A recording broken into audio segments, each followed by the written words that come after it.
안녕하세요. 파산관제인 홍현필 변호사입니다. 오늘부터 이제 면책 불허가 사유를 10조각을 내서 한번 세세하게 더 살펴보겠습니다.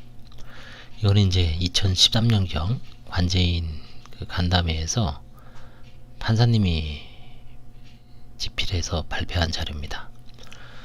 물론 이제 대부분의 그 내용은 새로운 교과서에 그 당시 아마 중앙법원에서 나온 2014년 그 박영서에서 나온 개인 파산 실무에 반영은 돼 있지만, 한번 요 텍스트를 갖고 한번 10조각을 내서 제가 한번 처음부터 10가지로 나눠서 한번, 이게 아주 좋은 내용이기 때문에 일반인들 입장에서도 자기가 어디에 해당되고 어디에 해당되지 않는지를 잘 알 수가 있는 텍스트입니다.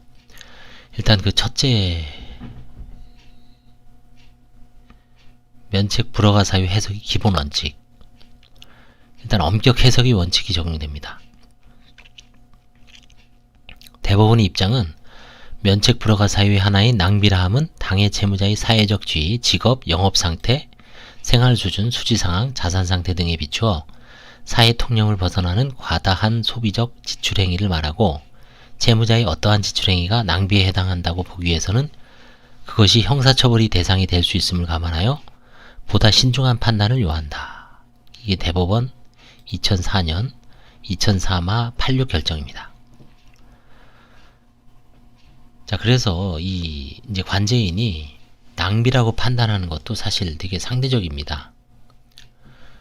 최근에 이제 제가 낭비라고 봐서 면책 불허가로 이제 의의를 한 게, 요즘 이제 게임 유행이니까 구글 플레이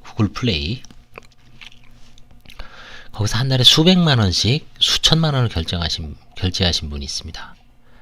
그럼 그 사람의 어떤 채무액에서 차지하는 비중이 한 40% 정도 해당되니까 상당한 분량이죠. 그 다음에 자기의 어떤 월급의 거의 한 60%에 해당하는 금액입니다. 또 그게. 그리고 또 과거에 그 사람이 주인은 과거에 개인 회생을 해서 한번 면책을 받았습니다. 그래서 결국 이제 6년 만에 어떠한 사유로 인해서 파산 신청을 다시 한 겁니다. 그런 경우에 과연 그 구글 플레이, 원래 게임도 사실 일정한 정도 정상적인 소비 패턴이면은 허용이 되겠죠. 불법도 아니고요. 스포츠 토토도 마찬가지입니다. 정부에 의한 어떤 합법적인 게임이면 얼마든지 허용이 되겠죠. 그 소득에 비례해서. 근데 대부분 이제 또 불법 스포츠 토토가 있죠. 거기에 막 과도한 돈을 투자를 했을 때는 면책 불허가로 한 게 있습니다. 한 달에 100만 원씩을 그 스포츠 토토에, 불법 스포츠 토토입니다. 불법 사이트에 계속 이체를 하는데, 특징이 뭐냐면 송금한 회사가, 똑같은 회사가 하나도 없어요. 야, 이게 대단하다. 그러니까 결국 송금 받는 회사도 그 어떤 정부의 단속이라든가 기관의 단속을 피해서 철저하게 계좌를 그때그때 일회용으로 쓴다는 거 아닙니까? 그래서 만약에 이미 추적이 되면 끝나고 다른 계좌를 쓰고 다른 계좌를 쓰고. 그래서 제가 이렇게 계좌를 보는 순간, 야, 이거 대단하구나. 뭐 그 게임으로 하는 사람들도 그냥 쉽게 돈을 버는 게 아니구나. 뭐 사이트도 해외에 두지만 그런 방법론적인 측면에서 대단하죠. 그 경우에도 채무가 한 4천 정도 빼니 안 되는데, 그 스포츠 토토 불법 토토에 송금한 돈이 한 2, 300 정도 됐습니다. 채무액의 거의 한 4분의 1, 3분의 1 정도 해당됐습니다. 면책 불허가에 해당되고, 나중에 이제 뭐 어떠한 사유로 인해서 재량 면책을 하긴 했습니다. 마찬가지로 아까 그 구글 플레이 게임을 많이 한 것도 채무액의 거의 한 3분의 1에 육박하고, 본인은 월소득의 거의 50%가 넘고, 그런 상황에서는 낭비 도박 행위로 봐야 되겠죠. 근데 예를 들어서 이제 300만원짜리 월급쟁이가 한 2, 30만원 정도의 합법적인 스포츠 토토, 뭐 불법적이라도 마찬가지예요. 그 정도를 해서 꾸준하게 해서 1년에 한 3,400만원 했다. 그게 채무증대에 큰 영향도 아닙니다. 그랬을 때 과연 그거를 비정상적인 소비행위 혹은 낭비행위로 봐서, 사행행위로 봐서 면책 불허가를 할 수 있는가? 상대적인 문제죠. 그래서 일률적으로 말할 수는 없을 것 같습니다. 그 사람의 사회적 지위, 경제 상태, 그 도박 혹은 사행행위로 인하여 그 채무를 부담하게 된 경위, 이런 걸 종합적으로 살펴봐서, 제가 지금 스포츠 토토 얘기하고 구글 플레이 얘기했죠. 이건 이제 최근에 어떤 사회 흐름이죠. 뭐 한 10년 전에는 증권 투자가 되게 유행했습니다. 증권 투자로 망하신 분들이 많이 들어와서 그 증권 투자, 뭐 선물, 옵션,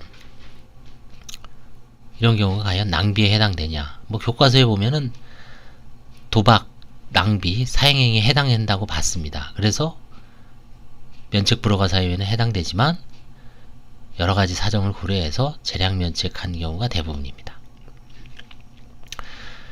그래서 이제 그 낭비행위라든가 이런 거를 아주 엄격하게 해석을 해야 된다는 얘기죠. 법문도 변경됐습니다. 구파산법 346조는 법원은 다음 각호의 1에 해당하는 경우에 하나여 면책 불허가의 결정을 할 수 있다. 근데 지금은 현행법 564조 제1항은 법원은 다음 각호의 어느 하나에 해당하는 때를 제외하고는 면책을 허가하여야 한다. 법원이 마치 판사들이 의무적으로 해줘야 되는 것처럼 해줘야죠. 그쵸? 어떤 사유를 해당 제외하고는 면책을 허가하여야 한다. 의무적 조항으로 변경을 했습니다. 그 다음에 이제 면책이라는 게 법 정책적인 측면에서 채무자에 대한 새로운 출발의 기회를 부여하는 겁니다. 그 다음에 이제 면책 불허가 사유 중 상당 부분이 형사처벌이 되는 파산 범죄 사유와 겹칩니다. 제가 이전에도 설명했지만 외우고 쉽게 설사과다합니다. 사과설사, 사기파산죄, 과태파산죄, 설명의무위반죄. 요 사과설은 범죄행위하고 똑같습니다. 범죄행위에 해당됩니다. 현행법상으로도. 그 다음에 나머지 파산 면책 불허가 사유 중 범죄행위에 해당하지 않지만 면책 불허가 사유가 있습니다. 사가 뭡니까? 아까 도박, 사행행위, 낭비행위. 그 다음에 이제 법에서 정한 의무위반. 그 다음에 재산 상태에 관한 허위 진술. 나중에 샅샅이 보겠습니다. 그래서 이 법원에서 판사님들이 법을 해석할 때 아주 엄격하게 해석을 하고 있습니다. 그래서 그 판사들의 입장에서 아주 엄격하게 해석하는 그 모습을 제가 보여드리기 위해서 이 텍스트를 이제 강의 주제로, 재료로 선정하게 된 겁니다. 상당히 좋은 내용일 거예요. 그 다음에 면책 불허가 사유가 관한 항고심 결정례들의 대체적인 경향. 이게 이제 면책 불허가를 받았으니까 항고를 했을 거 아닙니까? 그럼 항고를 하면 지금 하면 하단이죠. 그럼 하단 사건은 없어집니다. 하면 사건이 라로 바뀝니다. 가나다 라 할 때 라. 그 다음에 대법원에 올라가면 가나다 라 마로 바뀝니다. 마. 그래서 라가 면책 사건에 관한 항고심이고 마가 재항고심입니다. 대법원에 가는. 그래서 이건 판사님들이 항고심 결정례를 분석을 해봤더니 각 사유별로 문제될 건수는 1. 재산 상태에 대한 허위 진술. 2. 두 번째, 파산재단에 속하는 재산의 은닉 손괴 불이익 처분. 3. 설명 의무 위반. 여기서 보시면 알겠지만 1번 재산 상태에 관한 허위 진술은 형사범죄가 아니에요. 범죄가 아닙니다. 면책 불허가 사유는 하더라도. 그렇기 때문에 그렇고, 그 다음에 2번 3번 재산의 은닉 손괴 불이익 처분하고 설명 의무 위반. 이거는 은닉 손괴 불이익 처분은 사기 파산죄입니다. 징역 10년 이하, 벌금 5천만원 이하. 아주 엄청난 범죄예요. 사기죄하고 똑같습니다. 형량이. 설명 의무 위반죄는 징역 1년 이하, 1,000만원 이하의 벌금입니다. 2, 3번은 상당히 중한 범죄고, 1번 재산 상태에 관한 허위 진술은 약한 사유입니다. 그렇기 때문에 1, 2, 3을 해석하는 데 있어서도 나중에 보시면 알겠지만 상당한 차이가 납니다. 2, 3번에 대해서는 아주 엄격하게 해석을 하고 있습니다. 그래서 관제인 입장에서 대충 이거는 설명 의무 위반이다. 이거는 재산 은닉 손괴 불이익 처분이다. 이렇게 함부로 의뢰할 수가 없습니다. 만약에 그랬다가는 판사한테 제재를 당하고 그 다음에 그렇게 판사도 대충 판단했다가는 항고심에 가서 다 파기환송이 되겠죠. 그래서 엄격 해석의 원칙이 추상적인 개념이지만 아주 엄격하게 와닿지 않을 겁니다. 근데 나중에 사례를 하나하나 보면서 이렇게 해서 엄격 해석의 원칙이 유지되고 있구나. 이런 경우는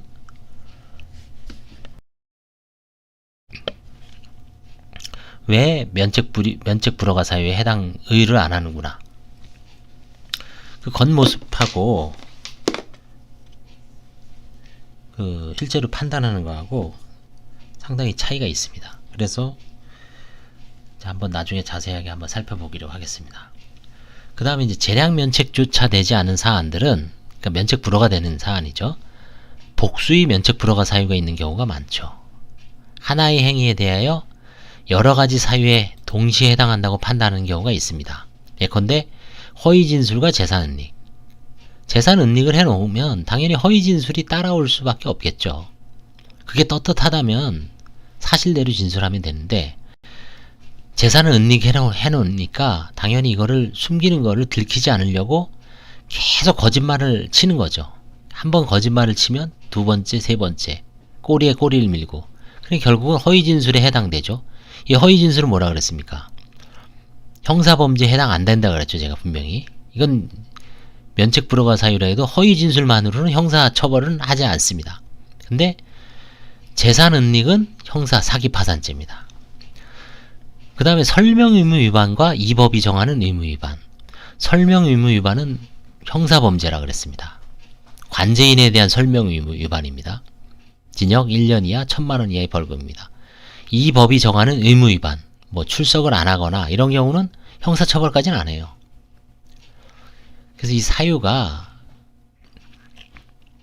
저희 같은 그 법률가들도 정확하게 보지 않으면은 이게 어느 거는 형사처벌이고 어느 거는 왜냐면 이 파산해서 형사범죄로 처벌하는 게 아니거든요. 그거는 별개로 사법경찰관이나 검사가 정식으로 기소를 해서 형사법관의 판단을 받아야 되는데 그런 사안이 많지가 않죠. 그래서 형사처벌된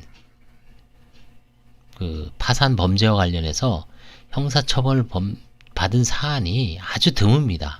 그래서 그거는 별로 경험해 보지 못합니다. 관제인들도. 그렇기 때문에 결국은 지금 파산법의 해석으로 허위 진술이냐 재산 은닉이냐 설명 의무 위반이냐 그렇다 손 치더라도 판사님들은 형사범죄와 관련되어 있기 때문에 아주 엄격하게 해석을 해야 된다. 이런 입장을 견지하고 있는 거죠. 그 다음에 채권자의 이의에 의하여 면책 불허가 사유가 발견된 경우에는 재량 면책을 함에 있어서 좀 더 엄격한 경향이 있음. 뭐 이것도 사실은 좀 문제는 있죠. 채권자가 이해한다고 더 엄격한, 다만 채권자가 이의를 할 때 소스를 제공을 해서 관제인이 조사를 한 결과 특별한 문제가 없으면은 뭐 더 엄격하게 조사할 필요도 없는 거죠. 결국은 이제 소스의 문제입니다. 해당되냐 안 되느냐. 경미한 사안에 대해서는 일단 면책 불허가 사유에 해당되고 본 후 재량 면책하는 실무례와 면책 불허가 사유 자체에 해당되지 않는다고 본 실무례가 혼재하고 있음. 저도 오늘 보고서를 하나 쓰면서 요거에 딱 맞는 사안이 하나 있었습니다. 고민을 했습니다. 왜냐면 그게 이제 관제인 보고서 체크란도 다 틀리거든요. 뭐냐면 어떤 분이 미싱을 하던 분인데 의류를, 그러니까 미싱을 하던 분이 이제 뭐 소득도 없고 봉제, 요즘 일거리도 없죠. 그래서 이제 뭐 월 60만원 번다 해갖고 이제 파산 신청서 쓰고 재산 아무것도 없어요. SH공사 임대 아파트 살고 보험 해약환급금도 제가 190만원인 줄 봤더니 뭐 대출도 오늘 유심히 보니까 160이 대출이에요. 30만원 빼니 없습니다. 그 다음에 특이한 거는 전부 사채예요. 1억 8천. 그래서 뭐 별다른 거 1회 보고서는 뭐 면책으로 올렸어요. 근데 그 시점에 1회 작년 9월쯤에 이제 시작됐는데 채권자가 강력하게 이의제기를 한 거예요. 그래서 뭐 이 사람이 어디 지방에 경기도 어디에서 옷장사를 한다 막 사진 찍어내고 한 겁니다. 그래서 조사를 해봤더니 장사를 한 건 맞아요. 그 지역에서 한 1년 한 2년 정도 했더라고요. 노원구 상계동 쪽에서 이렇게 주소를 주거지로 옮겨서 경기도 모처에 지방 소도시에 가서 장사를 한 건 맞아요. 근데 그 이자를 이의한 채권자한테 계속 준 겁니다. 결국은 그 이자를 100만원씩.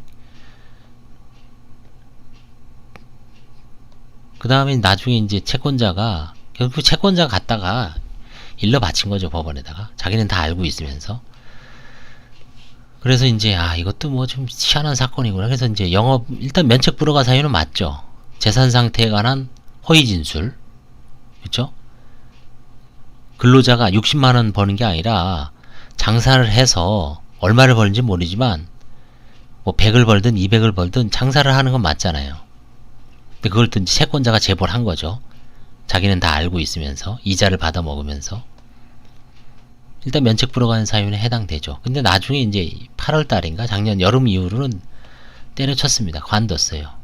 그래서 물건을 다 제가 항목을 적어내라고 하니까 한 200 몇만원 돼요. 헌옷, 옷, 중고의류죠. 뭐 5천원짜리, 뭐 만원짜리도 안 됩니다. 깔세예요. 그것도. 보증금도 없습니다. 그냥 월세 다달이 내면서 장사하다가 뭐 안 내면 뜨고 그런 데입니다. 그런 데가. 그러니까 이제 그런 경우에 오늘 그냥 이걸 재량면책으로 해야 되냐. 일단은 허위 진술한 건 맞으니까. 아니면 그냥 그렇게 경미하면 그냥 면책 불허가 자체에 해당되지 않는다. 결론은 뭐냐면 결론은 면책입니다. 재량 면책이든 면책이든. 근데 이제 그 사안을 바라보는 관점에 따라서 이거를 불허가 사유에다가도 포섭할 수 있느냐 아니면 불허가 사유에 해당한다고 보기엔 좀 애매한 사안 그런 경우가 있습니다. 그런 경우가 의외로 많습니다. 그래서 이 해석이 좀 결론은 뭐냐면 채무자한테 좀 유리한 쪽으로 의심스러울 때는 채무자에게 유리하게 이게 이제 파산법 해석의 원칙이죠. 그런 식으로 해서 이제 면책 내지 재량 면책을 하고 있습니다. 그게 아주 그 은닉 자체가 아주 큰 사안이고 뭐 재산에서 갖는 의미가 크다면은 당연히 이제 불허가하고 한수 조치해야 되겠지만 그런 게 아니라고 본다면 이제 재량 면책 내지 면책으로 해석을 하는 것은 뭐 변함이 없습니다. 그리고 이제 2012년부터 새로운 개인 파산 실무가 도입됐죠. 재량 면책을 좀 더 활발하게 시켜주고 있습니다. 예, 그래서 앞으로는 면책 불허가 사유 오늘은 이제 기본 해석 원칙, 엄격 해석의 원칙이라는 걸 봤죠. 이거 뭐 추상적이라서 잘 와닿지 않을 겁니다. 근데 앞으로 그 면책 불허가 사유에 대해서는 사기 파산죄하고 과태 파산죄, 설명 의무 위반죄 이 세 가지는 형사범죄입니다. 큰 사유죠. 그 다음에 나머지 사유가 있습니다. 형사범죄에 해당하지 않는데 면책 불허가 사유를 한 게 있어요. 아까 얘기했던 도박, 낭비, 사행행위, 법에서 정한 의무 위반, 그 다음에 뭐 재산 상태에 관한 허위 진술, 그 다음에 무슨 뭐 신용거래 행위, 여러가지 한 7가지, 한 대여섯 가지 사유가 있는데 그거를 하나하나 아주 짧게 판사님이 쓰신 이 텍스트를 한번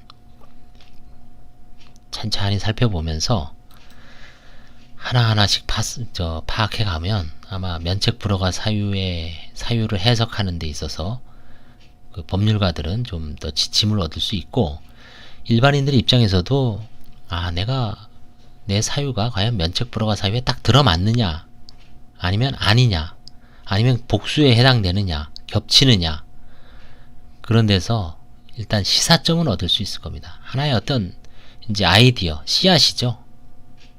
그래서 이제 함께 공부해 나가 보겠습니다. 감사합니다. 도움이 되셨다면 좋아요와 구독 좀 눌러주시기 바랍니다. 감사합니다.